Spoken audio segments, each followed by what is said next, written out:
what's going on, dude? John was my brother's name. Oh, yeah? Yeah. Digging the flags. Don't tread on me. Nice. American flag. Finally. Got someone to match me. American flag, Gadsden flag, North Carolina flag. Fuck yeah. I need to get a Virginia flag at some point. Yeah. My girlfriend's from Virginia. Oh, nice. Well, you got Godzilla, so that's good enough. Yeah. It kind of encompasses what's going on, right? Dude, I went to... I always start and I go way off on tangents. For everyone listening, this is John. This is episode 105 of TPC.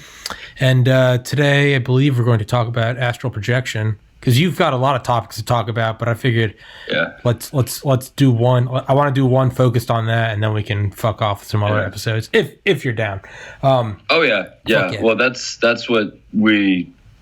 how we started talking. Yeah. Was because of the astral projection, and then the more and more we've talked, more and more shit that we've found would make good episodes. Yeah, so. Yeah. I had a guy on named Thomas last week, and he operates like big ass construction equipment, but we spent the entire episode talking about Far Cry and Xbox. I don't think we said a single word about construction. So but now that's out of the way. Going right off on a tangent, doing the exact opposite of what I just said I was going to do. So I went to bed last night, and it was just, well, I don't know, one of the riots in Minneapolis start. Like today's Saturday, May 30th, 2020. They kicked off, I want to say Wednesday or Thursday. Okay.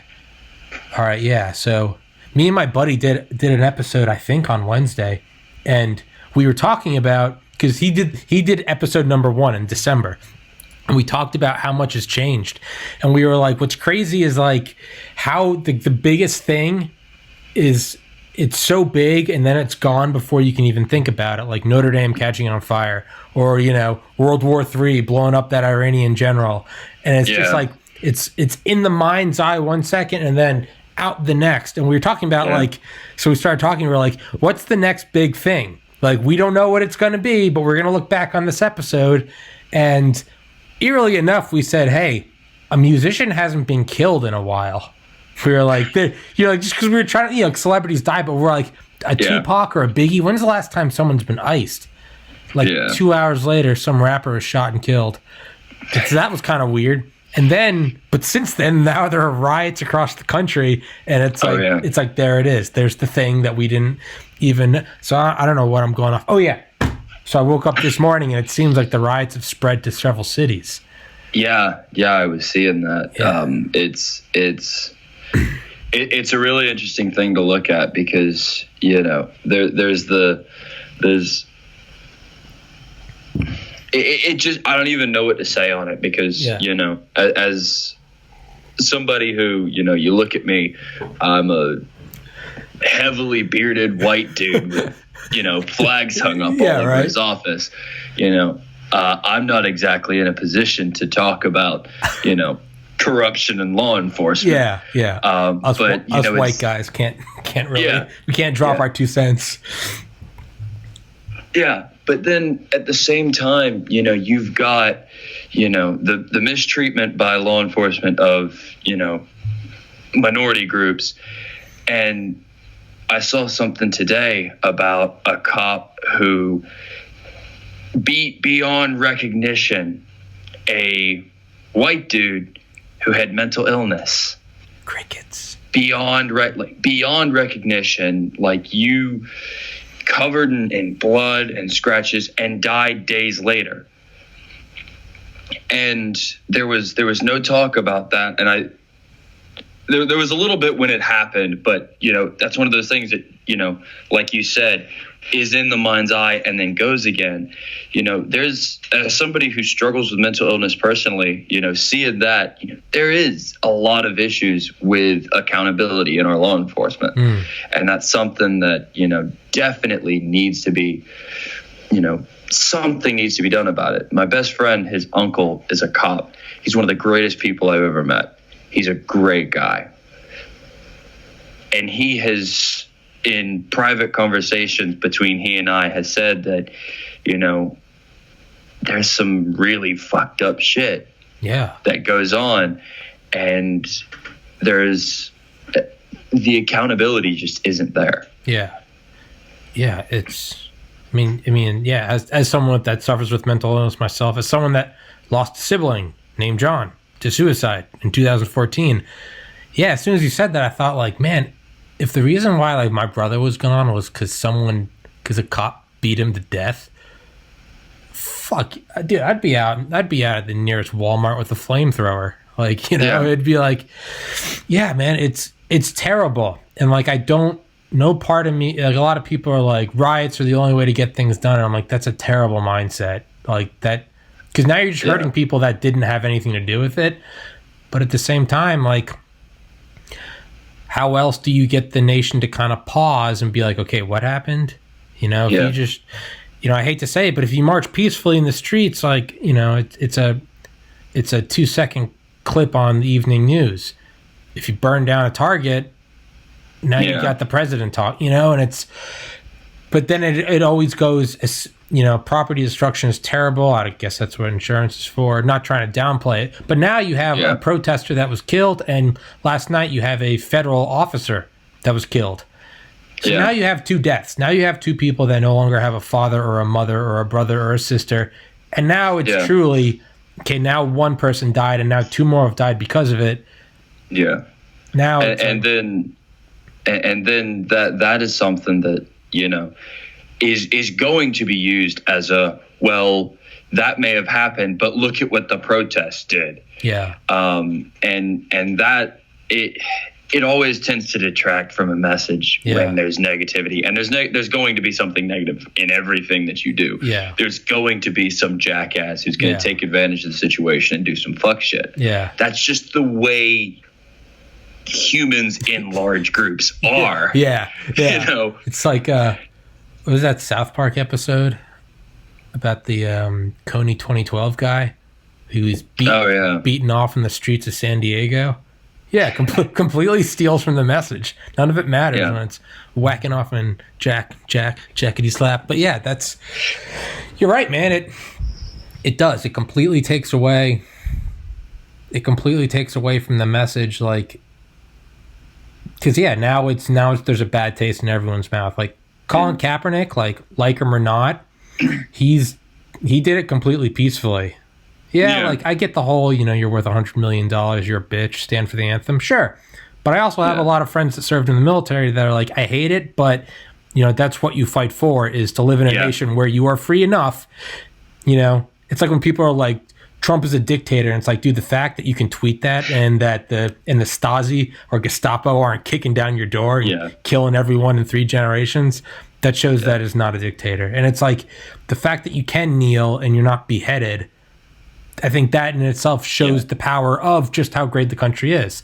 It's when you say you can't kneel, now all of a sudden it's like, well, how free are you? So, and that's, you mentioned, people in the military saying that, like, I was only in for a year before I injured myself, but I was in the Army. Mm-hmm. And whenever anybody asked me, because a lot of my friends and when I was in high school were those kind of those types of people that if you join the military, then you're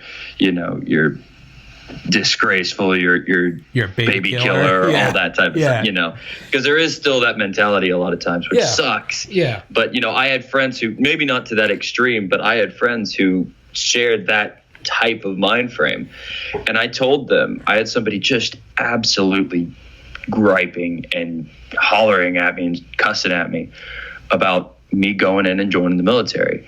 They said, with everything you've gone through in life, how could you do something like that? I said, because I'm fighting for every American. Yeah. When I signed on that dotted line myself, I signed for the right for somebody to spit in my face and call me a baby killer. Yeah. I signed up to fight for the right for somebody to light the American flag on fire and, insult everything that I love about this country. Because there's so many places in the world, and there have been so many times throughout history where that wasn't possible. And the fact that we now live in a place and time where you can do that stuff, you can do all that, I want to keep that. And that's why I signed on that line. And I told them that. And there was one of those awkward pauses. They were just desperately trying to grab it at something to say. And all they could come up with, well, you still shouldn't have done it. Okay. It's like, well, at that point, it's all like, right, okay, all right. Got you, bud. Yeah. Yeah, man. It's like, it's not only does this place exist, this like island of space-time, but it's not just that it's not like we're free to do everything, but we're just some like shit backwards country. Like, you're free to do everything, and it's the safest, most prosperous place. And you're gonna get those people, America's a third world country, and it's like, you know what, nothing's perfect, and that's great that you can. But the reality is hey man, like, I have too many friends from former Soviet bloc nations that got their green card and came here, friends from South America. Dog, it's that this place exists, and it's also a place with unrivaled freedom. You have to protect that. It's like when something great exists. It's like, it's like why, a lot of people, it's like, I can never work for a company. I'd have to start my own thing. I couldn't work for someone else. But every once in a while, there is something like I don't know, like a Lamborghini or an Apple or whatever, Lexus, Rolex, where it's like, there's Smith and Wesson. Yeah, exactly. Yeah, Barrett. It's like, there's something where it's like, I could work for that, because it's like this thing where it's like, why does Tom Brady, or not anymore, why did he stay on the Patriots? It's like, because there was this special thing. But we're going way off into the weeds. This is absolutely not astral projection. But and that's it, everyone. Hope you enjoyed it. There's astral projection. So astral projection. So the only things, so I've been meditating with like 2 1-year breaks. I'm going to turn the fan on my laptop because it always heats up. Let me know if it gets too loud. Can you hear that? That's fine. Beautiful. Actually, I'm going to turn the AC on too. But with astral projection, so I've been meditating since probably like spring, fall 2008, almost every day. There's like 2 1-year periods where I took a year off. And not coincidentally, those years were incredibly unenjoyable. Only realize that in hindsight. And as someone that's done psychedelics on 5 occasions, all by myself, really trying to go inwards and find something. And I've always said, despite doing like a heroic dose of mushrooms and silent darkness in a dark room with the blinds closed, I've always, not every time, but I've had crazier experiences on meditation. It's maybe only a handful in my life, but I've had a couple like truly, like psychedelic, earth-shattering experiences. I've always just kind of blanketed it all as meditation. Mm-hmm. I don't really know anything about astral projection. So I'm actually very limited on knowledge beyond my own experiences on it. We all are. Because it's something that for the longest time I didn't realize was astral projection. I just chalked it up to like lucid dreaming type thing. Okay. Because I was aware that what I felt in those moments was that I am not in my normal environment. I'm not in a normal situation. I felt like I wasn't in a physical body as well. But a lot of times it was much more just a basis of I am outside of the confines of what we know, as far as physics, as far as that type of thing.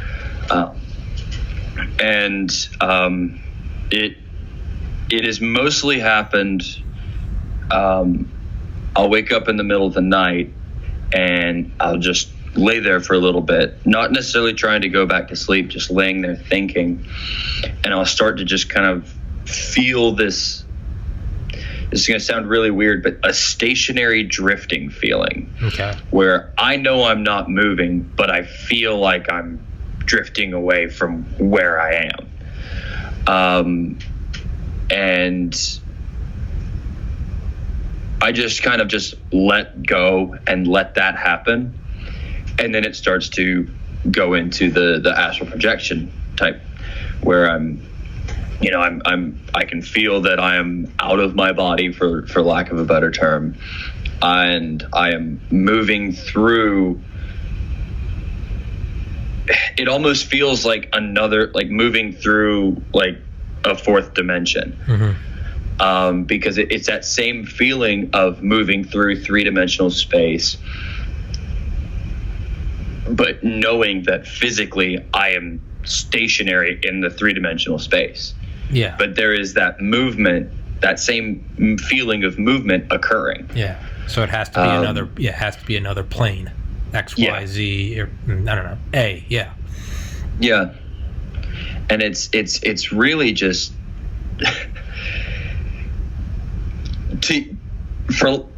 for fear of using the most stereotypical hippie term, it's just a really far out feeling. Like, yeah. It really is. That's the only way to describe it. Yeah. In college, I remember there'd be some days where I wouldn't meditate, but I would just lay down and just close my eyes, and I could feel myself start to like drift. And it was, sometimes it would get scary, and I'd wake myself up and be like, nope, not going to sleep. I don't want to, I don't like to go into this awake. I like to just be in a dream. But every once in a while, I'd sort of, I guess get the balls to like, let's just see what happens. And it was always like this deafening roar that would come over my ears, like, and I'd start to almost that feeling, where you fall and then you wake yourself up. It was like, it'd start with that. And then it was almost like, I just fell straight down or something, or I even maybe flew up. But it was always like I knew I was not leaving, but it was nonetheless. And you leave, and then you almost like completely break free. There's like no strings touched to your body, and then I would sort of stay conscious for a while, and I'd either snap back awake, or it would devolve into a full on like dream, and then the weird shit starts happening. You forget where you are. Next thing you know, you think it's completely real, and it's Yeah, but and that's really like what it was the first few times I was doing it. Because like I said, I knew nothing about astral projection or anything like that when this was first happening. And the first couple times, it felt a lot like sleep paralysis, honestly. Yeah. But so I had that same like fear the first couple times, but I eventually just put that away and said, look, you're still in your bed. Yeah. No harm is going to come to you. Just let it fucking happen. Yeah, just go. And so I started doing that, and like you were saying, like the sound of almost like wind blowing. For me, it was always like the crescendo of an orchestra. Yeah. Just full, entirely surrounding, just rising, like auditory feeling, before it just felt completely quiet. And that's when I was in that state of, most of the time, with the exception of really only one occasion, which is something I told you about, and I'm sure we'll probably get into at some point. But there's that moment where it just falls quiet, and looking around in that space, it looks a lot like outer space. Yeah. I know you're talking about. And I just take that opportunity, and most of the time what I do is just kind of soar through that and just explore that, because to me it's just the most beautiful, just absolutely peaceful, calming experience I have pretty much ever had. Yeah. And that feeling, that escaping of whatever's been going on in my life, really helps me to rebalance myself, basically. And it's basically just like the same as going and taking a drive in your car when you're feeling stressed out. you're getting out of that situation going on in your house or wherever you are. And for me, doing that is escaping everything that's going on, not just the current situation. It's an overwhelming, like, from work, from home, from the social climate, everything that's been going on in the world. It's just always a good, there's no distractions, there's no restrictions, there's nobody else there to tell you anything or piss you off or hurt your feelings or anything like that. It's just true independence, isolation, and true freedom. Yeah. And it's such an amazing experience. It is. I mean, so like with meditation, so let's say I've been doing it every day for 10 years. So we'll call that 3,600, right? 10 times 365, call it 3,650. I'd say of those, I've had like 3,500 just good experiences where I kind of just, gather myself, even if I only hit that peak for 30 seconds, I'll meditate for, let's say, 10 minutes, and I just get that 30 seconds of like, don't worry about next week, don't worry about yesterday, what are we doing today? I got some schoolwork today, got a podcast guest, and that's it. All right, let's do it. The vast majority have been that.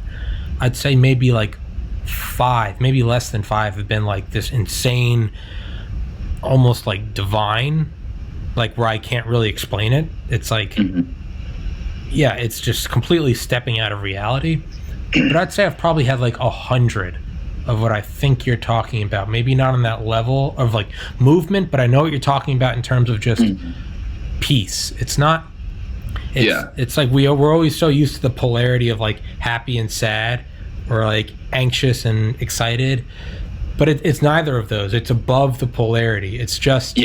I saw a comment on Reddit, and it was like, meditating for the first time is like stepping off of a treadmill you've been on your whole life that you didn't know you were on, right? Exactly. Or it's like when the washer machine finally stops and you're like, you didn't even realize that it was going. It's and it stops. And didn't realize how loud it was. Yeah, you're like, oh, what is this peace? That's what it is. It's just everything sort of just, and you're just, I don't know if you've ever felt this, but like when I've been in that spot, muscles relax that I didn't know were tense. Like there's like in general, if I take 2 seconds and I'm like, am I tense? I'm like, okay, yeah, my shoulders are okay, yeah, whatever. And then but it's conscious. But no, there's like a different kind where I'll get to that level and all of a sudden like I'll feel something like my hips or like my upper back just kind of, and I'm like, what the fuck? I thought I was relaxed. And it's I know what you're talking about. It's just silent.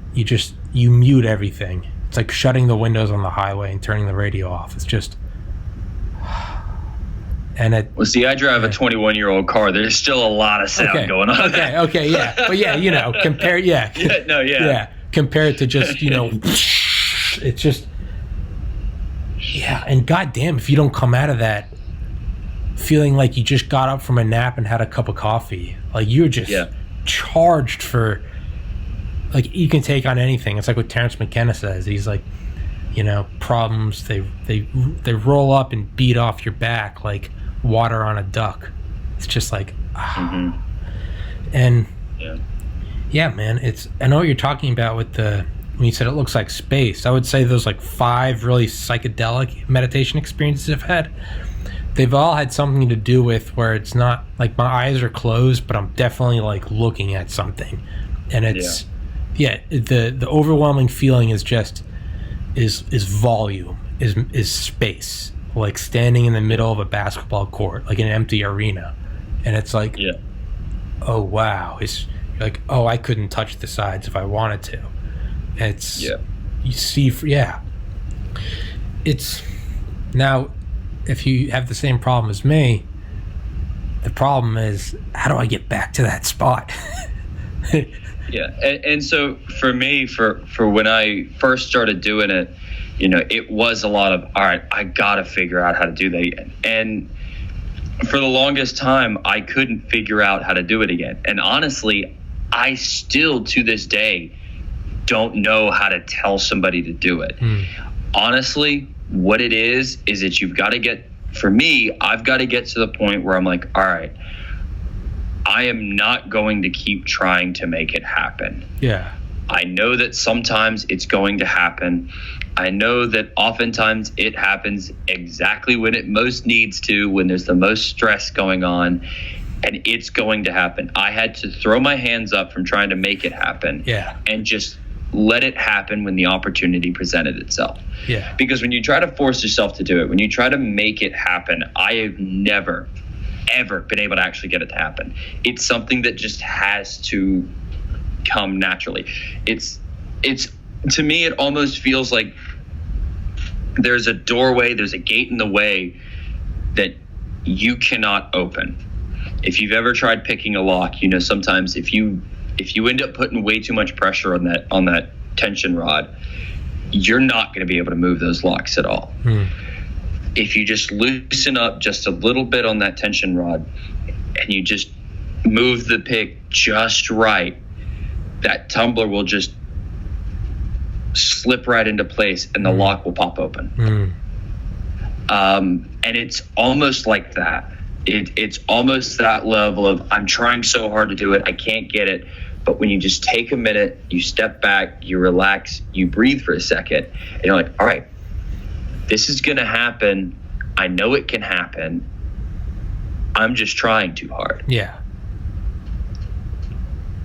And when it's so hard to stop trying so hard. I know. That in itself sounds a lot like Alan Watts. He's like, it will happen. It will happen when you realize there's nothing you can do to make it happen. So you tell yourself, there's nothing I can do to make it happen. But why did I say that? Why did I tell myself there's nothing because subconsciously I think if I say that, it'll make it happen. No, you can't try to do it. You can't not try to do it. And you can't try to not try to do it.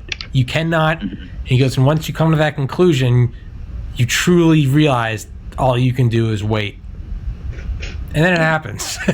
And for me, like I said, it has always happened when I wake up in the middle of the night and I realize that everything is just perfectly aligned for me to be able to do it. And I'm like, all right, fuck it. Let's goddamn go. Let's go.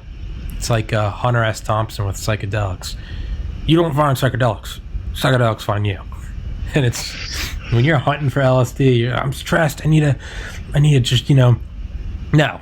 It's when it's almost just like you're just walking down the street and it's just like, it's just right there, pop. There you go. It's. Yeah. I wish I had that opportunity. Yeah, I know, man. It's I really do think it arises when like you need it. But yeah, that's the most disappointing part, even with meditation.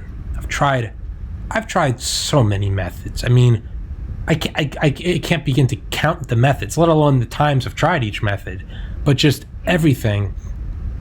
And over 10, 12 years, it's happened when it happens, period. It just happens. And one thing that I noticed a lot, like you said earlier, seeing the stuff on Reddit, there's a lot of how-to guides and things like that, and a lot of people talking about how they're struggling with those guides. And I've myself, as somebody who has done it quite a few times, I have tried those methods, and I feel the start of it start to happen. That beginning feelings of movement, I feel start to happen, but it almost feels like there's a wall in the way. And I can't ever get past that wall when I'm trying to. It's only when my situation is perfectly imperfect, for lack of a better term, and the elements are right where they need to be. I'll just wake up in the middle of the night, which I do fairly frequently. I have horrible sleep. but I'll wake up in the middle of the night and I'll be laying there and I'll be like, this is the time when it can happen. Let's see where this goes. And I just close my eyes. I just think about my breathing, and then I try to stop thinking about my breathing, which that in itself is a hard thing to do. Fuck, yeah. But once you just can get to that nothing's in your brain, I start to feel that movement. When there's nothing, I'm not focusing on anything, I'm not thinking about anything, and I start to feel that, and there's this almost immediate desire to want to, like, oh my God, it's happening, but you can't do that. For me, I've got to just be like, it's a thing, it's occurring, and just keep that mind as blank as possible. And once I've gone through and I'm in it, I can do whatever the fuck I want. You know, I can soar past Saturn, fly into the Andromeda Galaxy. I can do anything I want to do. And I can be 100% aware of what I'm doing as well. And I only come out of it most of the time, from my experiences, when I want to. Really? You know, if someone's trying to wake me up, my girlfriend said a few times, I was trying to wake you up for like 2 hours. I said, yeah, I was out. And I was. Not out of sleep, I was out of myself. Yeah. And when I want to come back in, I can. Yeah. And there's been a couple times where I've been woken up from it against my will, but I feel awful after that happens, to be honest. If I don't come out of it myself, I just feel groggy and bitter, and I feel like I just chewed on an old coffee filter, basically. It's an awful feeling. So what is it like? So you're describing it. It's almost like you've got this leash on, and once you can get it off, then you're free. But like, yeah. So yeah, I've never had that experience. Mine is always like, it's like the second I realize I'm doing it and I like want to do it, whatever it is, peace, bliss, awe. It's whenever I'm like, oh, this is, it's almost like, nope, yank, you're awake. I've never like, I guess, fully like crossed the threshold where it's like, and now you're free. Like, that's the hardest thing to do is unless you accidentally do it, it's impossible. It's so hard to figure out how to do it. Yeah. Because there is that extremely strong, oh God, it's finally happening. Yeah. Sensation. Yeah. And I I wish I could give you a piece of advice on how to get past that, but like I said, really and truly, for me and all of my experiences, it's just to keep your mind off. Basically, the only thing I could say is keep your mind off it. It's almost like when you were like dating, or you've been trying to date for like years, and every once in a while you get a date, or it seems like you're clicking with a girl and you're like, don't fuck it up, just don't fuck it up, just don't fuck it up. And then you fuck it up. Yeah. And then it's when you finally are just at your core, it's not even like try to act like you don't give a fuck. It's when you truly just don't give a fuck that it seems like you meet someone and you just effortlessly link up. It's just like, it's like walking around a house for the first time, but it's almost like you grew up in it. You just know it. And yeah, that's when it works. That's when like a beautiful relationship blossoms, is you're just like, you truly don't give a fuck. It just falls in your lap. The puzzle piece clicks. And even then, like, you don't even care that it clicked. You're like, oh, cool. And like, that's why it works. It's when you're like, don't fuck it up, don't fuck it up, don't fuck it up. Yeah. Game over. When you're trying too hard is the worst thing you can possibly do. Yeah. And it's a catch-22 because you can't try to not try hard, because that's trying. Yeah. Yeah. You just have to not. Yeah. And that's the thing, is you can't, you can't not. It just happens. Yeah. How do you win the lottery ticket? I don't fucking know. Buy a ticket. Yeah. We got to act like you don't want to win. How do you do that? No. Yeah. It just, one day, it's, oh man, I won $600 million. You're like, oh, wow. It's, so when you said like fly past Saturn, fly past Andromeda, are there actual like the only quote things I've ever seen wasn't so much things as much the sense of just space. One time on like the craziest meditation experiences or experience, I saw like an infinite plane of like geometry. It was almost like I was standing on like an Excel spreadsheet. And I like looked around, and it was just like these perfectly aligned things just go like converging on the horizon all around me. And it was just like, that was probably like the craziest conscious experience I've ever had, above psychedelics. It was just this like, it was almost like, it's like interstellar. I like stepped into like the fifth dimension. It was just like, I remember like, it was like I was standing on like the back of like one of those mail walls where everyone puts their mail in, and you're on the backside, you could see it all. I remember seeing myself at like different times in my life, and also seeing like my grandpa, like ancestors, and it was literally like I was standing in like the operator room, and I was like, oh, there's me as like a proto-hominid 2 million years ago, and like, hey, there's me in kindergarten in Arkansas, and it was, oh wow, that's where I am when I'm 40. Oh, cool. And it was just, but it wasn't even like, oh wow, it was just so matter of fact. It was like, oh yeah, no. And then it was just like, I looked back at the square that I walked out of, and I was like, oh, that's me meditating in my house in Athens, Georgia. And I was like, oh, okay. And it was just all these things, and it was like, I very much felt like I chose to go back to the Athens one. It was like, that one's kind of fun. And I just sort of like, not moved, but like, kind of, it was like there. And I just, and opened my eyes, and there I am, 21 in Athens, Georgia. It's 2011. Like, oh. And I was like, oh, cool. Yeah, it was very, So, but that's the only experience I had where like I saw very real things. So you said, I've definitely experienced something similar to that.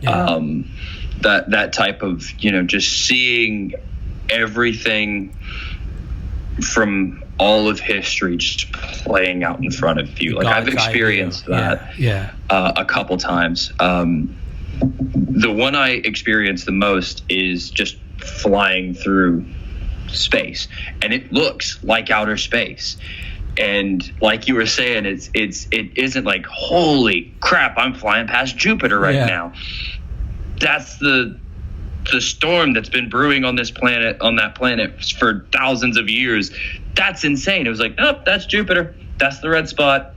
Yeah. That's the Andromeda galaxy. Yeah. That's the remains of the pillars of creation. Yeah.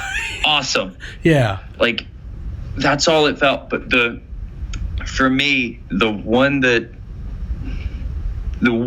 hits, and that always, I actually get kind of choked up trying to talk about it. This is one that days after it happened, days after I experienced it, I stayed up all night one Friday night to try to call into Coast to Coast AM. Because I needed to talk through this. And I actually did. I was the last caller on that episode, so that was fun. Fuck yeah. But fortunately, it wasn't one of the nights George Norrie was on. But that's a conversation for a different time. But no, I had that feeling, and I was out just flying as usual, and then I just felt drawn. I wasn't pulled. I just felt drawn into my grandparents' sunroom. And this was less than a week, maybe 2 weeks after my grandmother passed away. And I just sat down on the floor, looking out at the tree line, looking over at the field. And I looked to my right, and my grandmother was sitting there with a crossword book in her hand. And she looked at me, and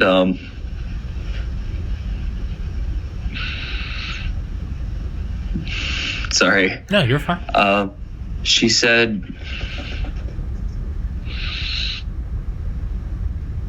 I knew this was coming.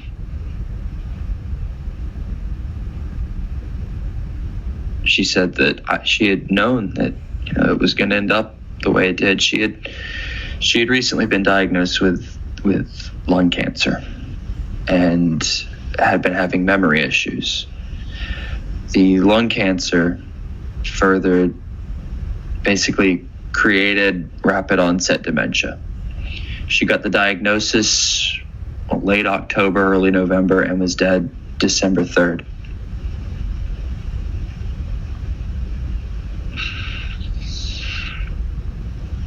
And we just sat there together, looking at, every now and then she would say,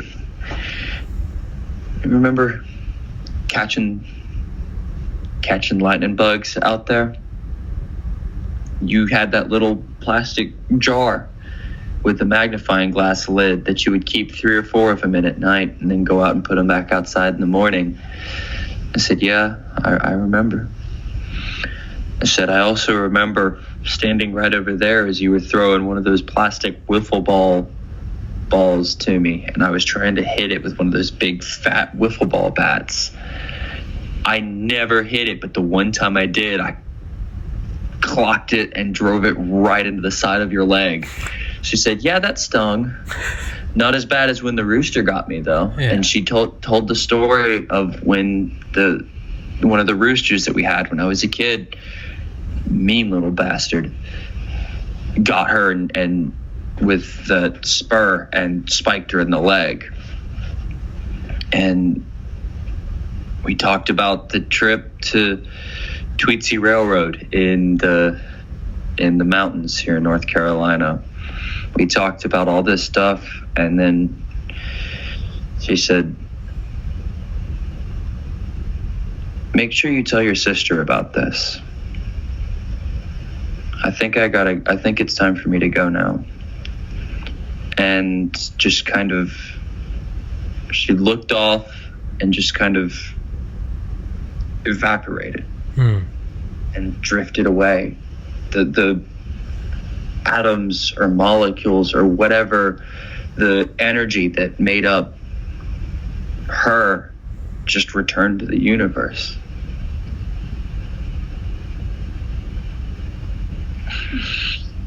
And I got to say goodbye. The day she died, I had come down with my girlfriend. We were living in Virginia at the time, and I had just come down, and hospice had pretty much said it's any day. And Summer said, well, if you want to stay here, I get it. But we needed to go back up to Virginia to get like changes of clothes and her medicine. I said, okay, let's do that. We started driving home, and halfway there, my mom calls and says, hey, how far away are you? And I said, we're halfway to Virginia. Or we're halfway up to where we were living. And she said, okay, if you don't hear from me again, come on back. If I call you again,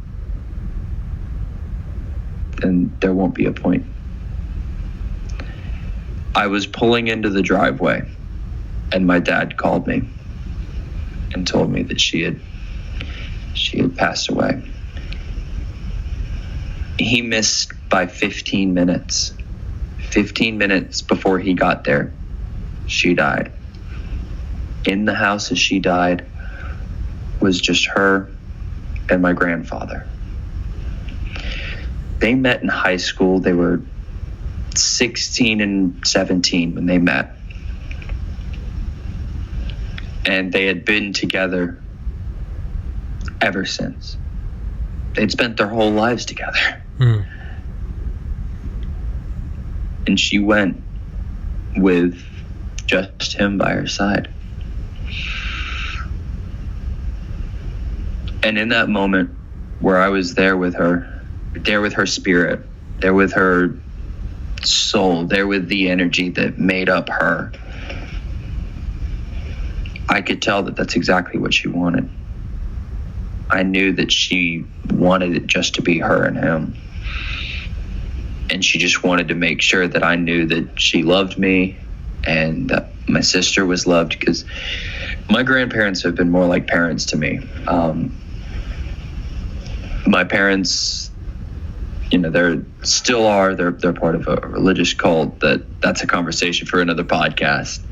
But my grandparents were my parents for years. My grandmother was like a mother to me. And that final moment, that final goodbye, that's something that'll stick with me forever. And for me, that was what I needed more than anything at that time. And that was the first time I'd ever lost somebody close to me like that. I had lost, teachers before, and that was rough, but nowhere near, losing the woman who was pretty much your mother for years. And that moment where I got to say that final goodbye, that moment where she just said, that's what I want, basically said, that's what I wanted. That's the way. She basically said she wouldn't have it any other way. And she was so at peace. She was fully aware of all her memories. She told me she knew what I was saying to her before I left that day she passed away.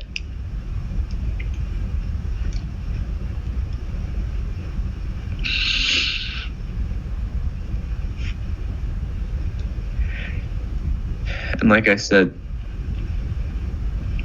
it's only happened either when I needed it the most or when I didn't know I needed it.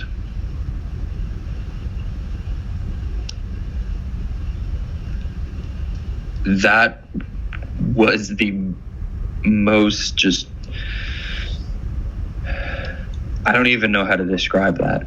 It was the most amazing, the most peaceful, and just absolutely the greatest experience I had ever had. Not just in that, but it was probably one of the greatest things I've experienced in my entire life. And yeah, it made everything that was going on at that point so much easier to deal with. I was in the process of moving back down here to North Carolina because I knew her health was kind of turning south. And that moment made me feel like I was doing the right thing by still trying to move down. And I was very, very grateful for that experience. And it's not something I would have ever been able to make happen.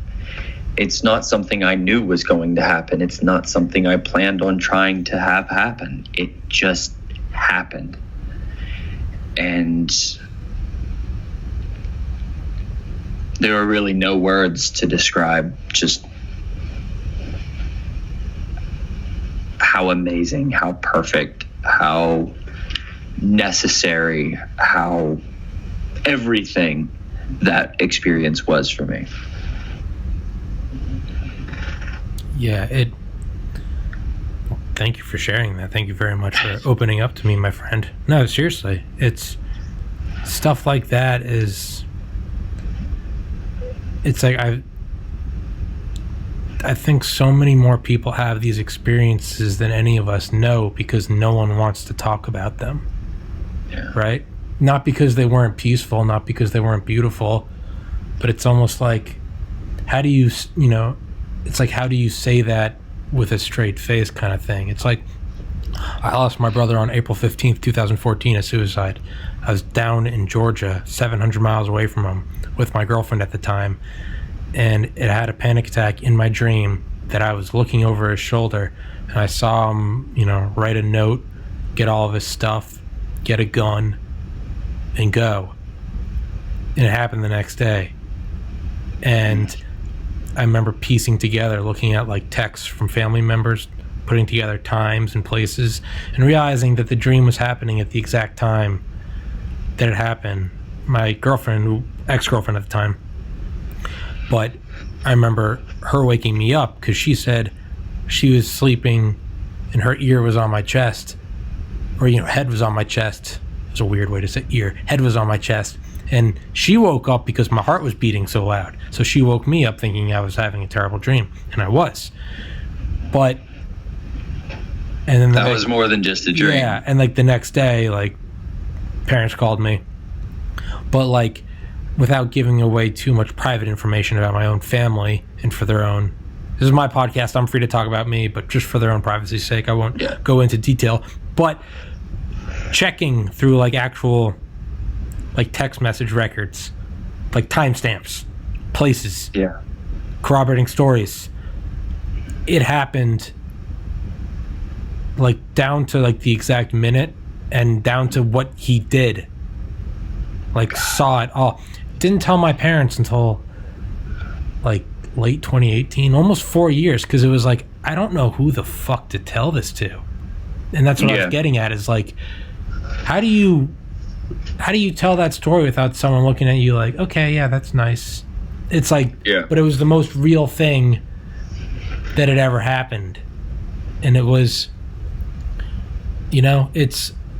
but yours was peaceful, mine was terrifying. But what they both show is the fact that they happen, and the fact that you experience that and I experience this.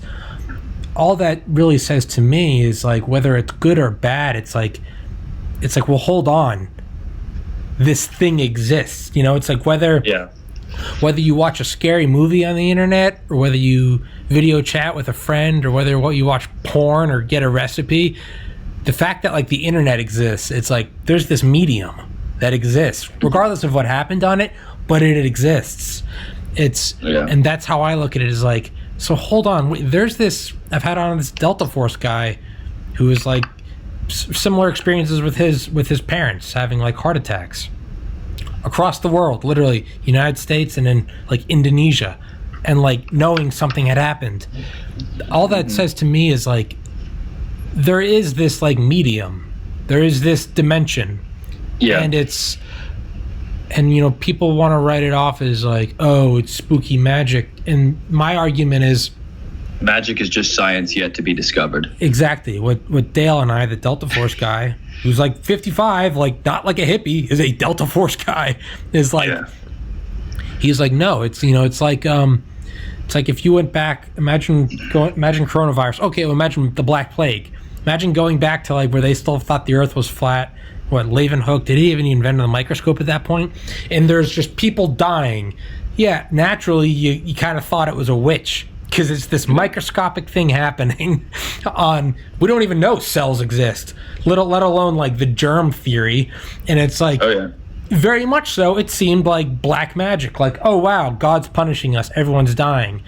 Dr. William Barry in the early mid 18th century was looked at insane for washing his hands. So was Lister. I mean, Lister's idea of like, hey, maybe we should change the sheets because there's actual fungus and mushrooms on them. You should. Yeah. Or it's probably not the best idea to wear the same blood-soaked surgical gear that I just used to remove the kidney stones out of this syphilis-ridden prostitute while I go work on this royal nobleman, or this baby's like cavity. Like, a good book is The Butchering Art. It's called The Butchering Art, Victorian Medicine, and it's Joseph Lister's story. It is insane. Literally, like walking into like your next patient and having the severed hand of your previous patient just like in your coat. Like, all right, let's get to it. Or like, but so point being is like, Dale and I were talking about, and I think you'd probably agree, is like, just because these things happen, it doesn't mean, oh, so you believe in woo-woo magic. And it's no, I believe in this like thing that happened that I can like corroborate with other people that happened. Yeah. This is just a form of science that doesn't, I don't think that belittles it. Falling in love is just like squirts of oxytocin and serotonin. It doesn't make it any less like beautiful, right? Yeah. Exactly. Excitement is adrenaline. That doesn't make it any less. Doesn't make a thrilling movie any less exciting. Yeah. Right. The fact that, you know, there are numerous accounts of it happening. Is it hard to explain? Abso-fucking-lutely. Yeah. I have no way to explain how I had these communications with my recently deceased grandmother. Yeah. I have no idea how that happened. Yeah. I have no more idea how that happened than you or the Delta Force gentleman you had on know how, you know, you watched and knew about close family member deaths. Yeah. There is nothing explanation for it. But just because something doesn't have an explanation doesn't mean it didn't happen. Doesn't mean that it actually occurs. Great example of this. If you look at that, saying that what we experienced didn't happen would be just like going to the victims of the Zodiac Killer or the Black Dahlia or Jack the Ripper and saying, well, we don't know. We don't know who did it, so it couldn't have really happened. Like, that's such an outlandish that you would never do that. Yeah. Not to the same degree, but it's very similar to what it's like to tell someone who has experienced something like this, well, it didn't happen. Yeah. It's simply a field of science we haven't figured out one day. And like one day it's going to be as like, maybe it's next year, maybe it's in 2300. But there's going to be a whole field of science. You can specialize in that in medical school, and we now know this as the Johnson field. And the Johnson field, as we all know, discovered in 2144, is when, you know, your consciousness, which we now know this, can project along. And, you know, it's like, we don't know what like 93% of the universe is, dark matter and dark energy. We know it's there. We don't know what it is. Well, to me, I'm like, if everything we know exists within the 7% sliver, there's a lot of room for, you know, explanation. That could very well be seeing someone, you know, the night stories of, the night someone dies on the other side of the world. And you're like, my grandma visited me in my dream last night. And it's, you know, there are tons of stories of people who are like, my father, who, you know, used to sexually abuse me as a child. I haven't talked to him in 50 years. I had a dream with him, and he walked into my room and just said, like, I'm so sorry for everything. And she's like, and I forgave him. And, you know, the next morning I woke up and found out this guy who I hadn't talked to in 50 years had an aneurysm and died last night. And it's like, well, come on, what the fuck is that, man? Like, well, see, the wildest thing to me about all these experiences, and there's the scientific attempt to prove or disprove, you know, it's mainly focusing on astral projection oftentimes, but similar things as this is the fact that they'll put like numbers on the ceiling that you have to try to read, and it doesn't happen. To me, the reason is because it's a separate plane. I know for a fact that I was not sitting on the floor of my grandfather's sunroom when this happened, but where I was located had the same setup as that room does. That's where I was. I wasn't directly in that room. I don't know. I can't speak on your situation because our situations are slightly different. But I know that from other people I've talked to with similar experiences to you, they didn't feel like they were in that room at that time and everything like that. It felt like a representation of you were peeking what was through. happening at that it's time. It's like you were like stretching time and just like peeking through, you know? Yeah. Like one of those like cat tunnels that you can collapse. It's like if you were to just stretch it all. And that's what it's like. It's like you pull it all and you're peeking through. You're looking through. Maybe it's three-dimensional. Mm-hmm. It's like, no, I don't actually think I was there. Like, I know because my girlfriend woke me up in Georgia and this occurred in Maryland. Like it's you're like looking through this like porthole in space and time. It just feels like those locations and the events occurring in them during this is a supernatural, extra dimensional or astral representation of, as opposed to actually being what's there. Yeah. And that's the thing that when I had that moment, that's where I went from this is just lucid dreaming to that experience changed it from this is lucid dreaming to this is something Same with supernatural. I'd been meditating for 6 years, and it wasn't until that experience that I was like, okay, like this is, you can knock on this. This is, I don't know what it is, but I now know this isn't, it's not just, you know, oh, okay, that's a beautiful story. It's like, no. It's like something happened. It's like, imagine if you brought like a walkie-talkie back to like, not even that far back. What if you just went back to like the Revolutionary War? Yeah. And you talk to George Washington across the Potomac, whispering, you're just like, hey, I think we should cross the river at midnight and we'll go. And he was like, yeah. Imagine if you didn't know that and someone's like, you can't do that. And you're like, look, I don't know how it happened, but I can very much tell you. And then it happens. And then your friend comes across the river at midnight and you're like,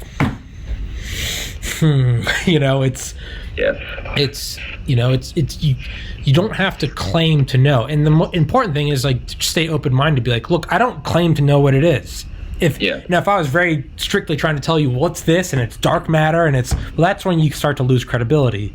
Yeah. I'm very open to, look, I don't know what this is. It's like a new disease. I don't know what this is, but I definitely think it's a virus. Like, okay, we're all in agreement that it's a virus. We don't know what it is. We don't know it's coronavirus. We don't know it's mode of replication or evolution or mutation, but we all agree it's a virus. Okay, yeah. But it's like the general, okay, we got it. That's what it is like you don't entirely know what it is, but you know it happened. And those who are saying that didn't happen, that's not real, you're standing in the same camp as like, nope, Earth's flat, Earth is the center of the universe, off to the fires with him. Why would I wash my hands? The blood and grime on my hands is a badge of honor because I did all these surgeries. Yeah. Why do I need to harvest my crops? I sacrificed a goat to the thunder god last night. You idiot. Why do I need... I don't need to, I don't need sheep, or I don't need like a metal cage or a sword to fight this lion. I just said a magic riddle. Watch me. And then the lion rips my sternum in half. Like, you know, it's like, dog, like, I don't know what it is. To say it didn't happen though is, it's like the most real. It's almost an insult. Yeah. That's what I try to do, is I try not to attach my ego to it at all, because like I wanted to give it more credibility. So if someone's like, that didn't happen, I'm like, all right, like, that's fine. I don't know what it was. I know it happened. And there's too many other people who have these experiences that are, man.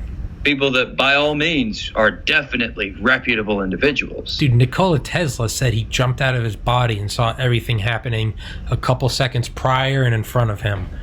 Like, and you know what people Nikola will say? Well, he had sex with pigeons, so he's only so credible. And hey, the man invented, he basically invented the modern world. Yeah. But and two, he had a thing for pigeons, and two, so we can decry anything he said because of that. One, he's a genius. And was it Albert Einstein when he was asked, what does it feel like to be the smartest man in the world? And he said, I don't know. Ask Nikola Tesla. I don't know who it was. I don't know what that is, and I don't want to like propagate it if it's not true. But it sounds great.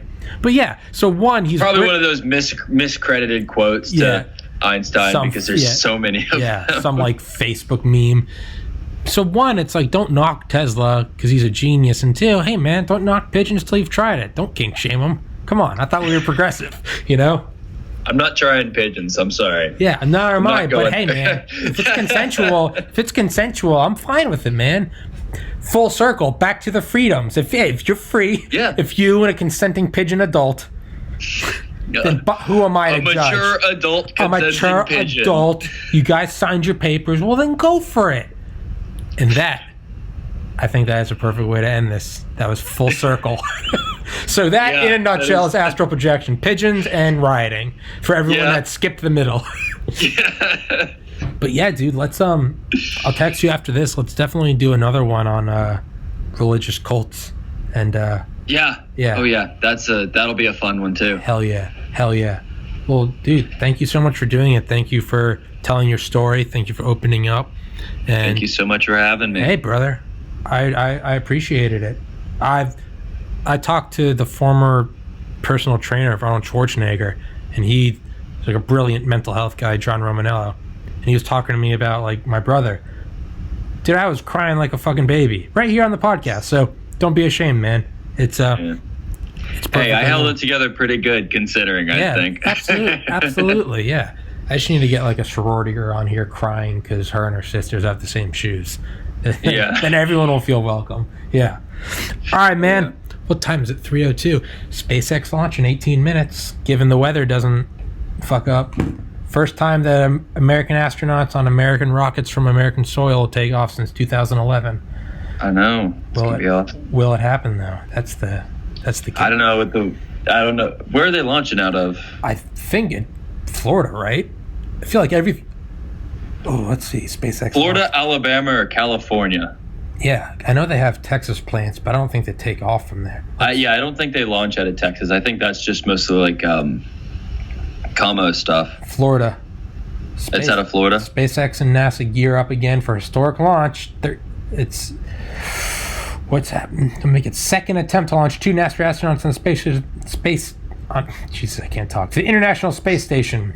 Updated at 3:03 p.m. May 30th, 2020. Ooh. All right, man. Maybe it will happen. Hey, John. Might have something else to talk about next time. Yeah, good or bad. That it's good. Fingers crossed, knock on wood. Yeah. So another week goes by, and just like the guy I had on a couple days ago, what will happen next? Right now, what's the big thing in the world? Riots, SpaceX launch, George Floyd, coronavirus. May 30th, 2020. I hope to one day look at this timestamp and be like, those motherfuckers had no idea.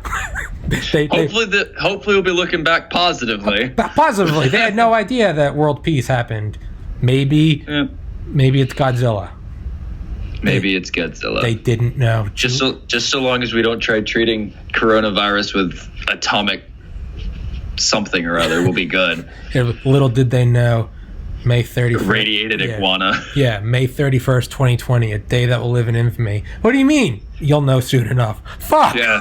They had no idea. Just give it 24 hours. This is like people on September 10th, 2011, or December 6th. What do you mean tomorrow's happening? Just hang in there, bud. But just cross your fingers. Just cross your You'll fingers. be all right. Your doors are locked, right? Yeah? You got water? Yeah? Well, then you're probably good. Just don't face east. What does that mean? Do you have enough toilet paper? I have enough toilet paper. Please, God, say you changed your socks. Never mind, then you're fucked. But that's how it's all playing out. We're rambling. Oh, yeah. John, thank you so much for coming on, brother. I will link you when it's uploaded. And I'll text you right now. Let's definitely set up another one. Yeah, absolutely. Peace, buddy. Have a good one, man. You too. Take care. Bye.